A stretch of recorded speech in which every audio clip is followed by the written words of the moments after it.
Assalamualaikum warahmatullahi wabarakatuh. Waalaikumsalam warahmatullahi wabarakatuh. Halo teman-teman. Hai. Perkenalkan, nama aku Anggun Aprilianti, biasa dipanggil Anggun, dan rekan saya, Aku Ringga Ayu Ramdhani, biasa dipanggil Ringga. kami dari PMR Wira SMK Negeri 1 Purwokerto. Teman-teman tadi lagi pada ngapain nih? Kelihatannya asik banget. Kira-kira kita berdua boleh ikutan gabung gak nih? Boleh dong. Tapi kalau dilihat-lihat tempat duduknya masih berantakan nih. Gimana kalau kita atur tempat duduk menjadi sebuah lingkaran? Teman-teman setuju gak? Setuju. Tapi biar lebih asik, kita buatnya pakai nyanyian ya. Sekarang teman-teman bisa berdiri ya. Terus teman-teman pegangan tangan sama temen yang ada di sebelah kalian. Sekarang kita nyanyi. 1, 2, 3. Lingkaran besar, lingkaran kecil, lingkaran besar. Duduk melingkar, duduk melingkar, duduk melingkar. Nah, kalau kayak gini kan jadi lebih rapi dan pastinya enak dong buat ngobrol. Teman-teman tahu nggak sih, ada pepatah yang mengatakan tak kenal maka tak sayang. Jadi karena tadi aku sama Ringga udah perkenalan, sekarang giliran teman-teman dong. Tapi kita berdua udah buat mahkota nama nih teman-teman. Jadi kalian bisa isiin nama panggilan kalian masing-masing di mahkota nama yang akan kami berikan ya. Estafet. Nanti kalau udah diisi, dipakai ya.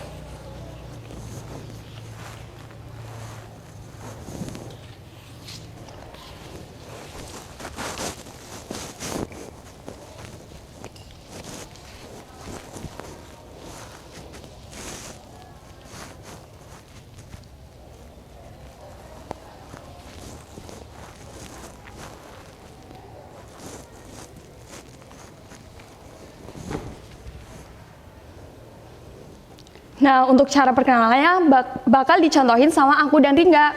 Aku contohin ya. Aku Anggun, aku Anggun, aku Anggun sekarang. Sekarang dia siapa? Dia siapa? Sekarang. Aku Ringga, aku Ringga, aku Ringga sekarang. Sekarang dia siapa? Dia siapa? Sekarang. Aku Meli, aku Meli, aku Meli sekarang. Sekarang dia siapa? Dia siapa? Sekarang. Aku Bella, aku Bella, aku Bella sekarang. Sekarang dia siapa? Dia siapa? Sekarang. Aku Atun, aku Atun, aku Atun sekarang. Sekarang dia siapa? Dia siapa? Sekarang. Aku Fitri, aku Fitri, aku Fitri sekarang. Sekarang dia siapa? Dia siapa? Sekarang. Aku Bunga, aku Bunga, aku Bunga sekarang. Sekarang dia siapa? Dia siapa? Sekarang. Aku Haya, aku Haya, aku Haya sekarang. Sekarang aku Haya sekarang. Nah, kalau kayak gini kan kasih sayang kita nggak jadi bertepuk sebelah tangan dong. Kayak siapa tuh? Nah, teman-teman, sebelum kita masuk ke pembahasan, aku sama Ringga punya lagu nih. Kita nyanyiin bareng-bareng ya. Nanti teman-teman bisa ngikutin. 1, 2, 3. Ayo kawan, kita cegah kehamilan dini. Ayo kawan, kita cegah terjadi aborsi. Teman-teman, Ayo belajar kesehatan reproduksi. Teman-teman, ayo belajar kesehatan reproduksi. Nah, teman-teman, sebenarnya lagu tadi itu masuk ke dalam pembahasan kita kali ini. Tapi sebelumnya, aku mau tanya dong teman-teman, di tetangga kalian ada nggak sih yang masih muda tapi dia itu udah mengalami kehamilan? Aku. silakan Bunga. Jadi aku punya tetangga, dia perempuan hamil usia dini di luar nikah. Parahnya cowoknya itu nggak mau tanggung jawab. Jadi karena dia malu sekaligus takut, akhirnya dia melakukan aborsi deh. Nah, sebenarnya materi sharing-sharing kita kali ini itu adalah kehamilan dini dan aborsi. Tapi sebelum itu aku mau tanya dong, teman-teman tahu nggak sih apa itu kehamilan dini dan aborsi? Aku tahu. Silakan Bella. Kehamilan dini itu hamil tapi masih di bawah umur kan? Betul banget itu Bella. Sekarang aku mau tanya, apa sih aborsi itu? Aku tahu. Silahkan Haya. Aborsi itu penguburan kandungan kan? Nah, Betul bener. banget itu Haya. Nah, bener. Jadi, kehamilan dini adalah kehamilan seorang wanita yang usianya masih di bawah 20 tahun ya.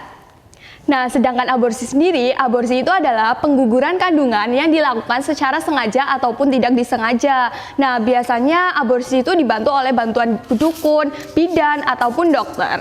Nah, teman-teman, sama seperti peristiwa pada umumnya, pasti memiliki dampak, faktor, dan pencegahan.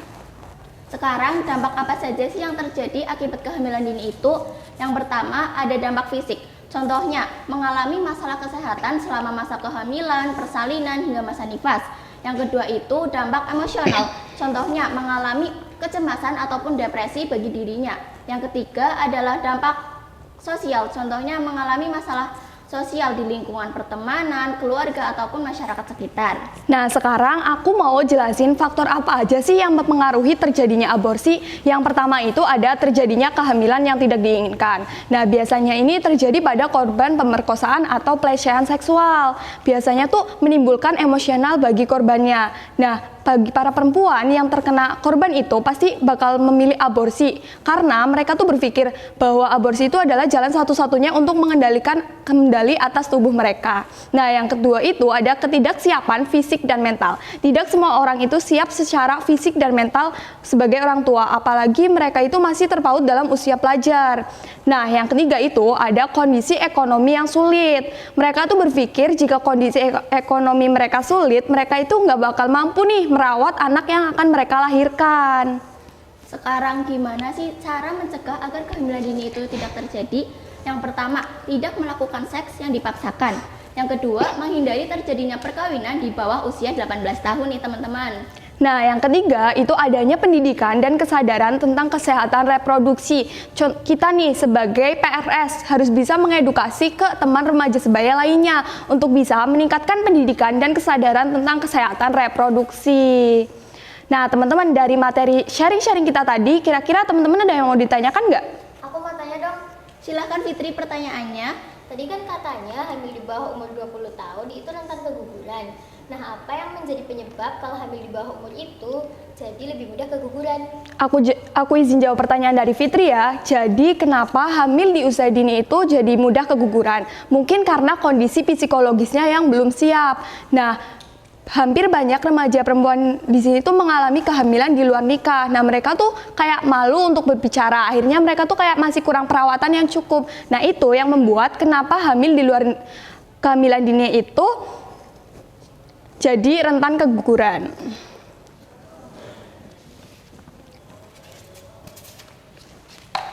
Nah, sekarang sebelum masuk ke kesimpulan, kita main game dulu yuk. Ayo. Nah, nama gamenya itu adalah Real or Fake. Jadi teman-teman pasti udah nggak asing kan sama nama gamenya, karena sekarang sedang marak-maraknya di media sosial. Tapi pertanyaannya masih seputar tentang kehamilan dini dan aborsi ya teman-teman. Sekarang kita mulai dari Meli. Terus Atun. Sekarang Haya. Mau Fitri apa Bunga? Bebas. Meli dulu ya. Real or fake?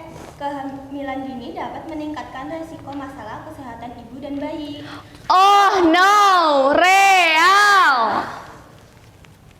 Sekarang Haya. Real or fake? Perempuan bisa hamil dalam 1 kali hubungan seks. Oh no, real.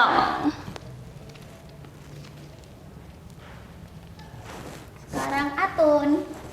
Real or fake? Cowok bisa hamil. Oh no, fake. Dan yang terakhir Bunga. Real or fake? Aborsi menyelamatkan janin. Oh no, fake. Nah, teman-teman, sekarang gamenya sudah selesai ya. Sekarang kita masuk ke kesimpulan. Teman-teman ada yang mau nggak nyimpulin dari materi sharing-sharing kita kali ini? Mau dong. Coba Atun simpulin ya. Jadi kehamilan dini adalah remaja yang hamil di usia dini, sedangkan aborsi ini adalah pencegahan pengguguran janin nih. Nah, aborsi ini dapat dilakukan atau dicegah dengan melakukan hal-hal positif dan mencegah perkawinan dini. Betul banget itu kesimpulan dari Atun, tapi aku lengkapin lagi ya. Jadi kehamilan dini dan juga aborsi itu merupakan dua topik yang masih berhubungan, di mana kehamilan dini dapat memiliki dampak negatif bagi kesehatan sosial, fisik, ataupun emosional bagi remaja. Sedangkan aborsi adalah proses pengguguran kandungan yang mempertimbangkan berbagai faktor. Oleh karena itu, penting untuk kita mempelajari pendidikan seksual yang menyeluruh agar dapat mencegah kehamilan dini dan juga aborsi. Nah teman-teman, akhirnya sharing-sharing kita kali ini udah selesai ya. Tapi sebelum itu kita berdua punya kesepakatan aksi nih teman-teman. Kalau aku sama Ringga bilang pendidikan seksual menyeluruh, teman-teman bisa jawab advokasi untuk kebijakan remaja. Sekarang kita coba ya teman-teman. 1, 2, 3. Pendidikan seksual menyeluruh, advokasi untuk kebijakan remaja. Nah teman-teman, akhirnya sharing-sharing kita kali ini udah selesai nih. Aku Anggun dan rekan saya Ringga memohon maaf apabila selama sharing-sharing terdapat banyak kesalahan. Dan semoga materi sharing-sharing kita kali ini dapat bermanfaat bagi kita semua. Tapi sebelum ditutup, kita punya pantun nih. Nanti jangan lupa dijawab cakep ya. Oke. Ke sabana berburu angsa. Cakep. Sekali tembak langsung kena. Cakep. Usai sudah sharing-sharing kita, semoga bisa bermanfaat. Wassalamualaikum warahmatullahi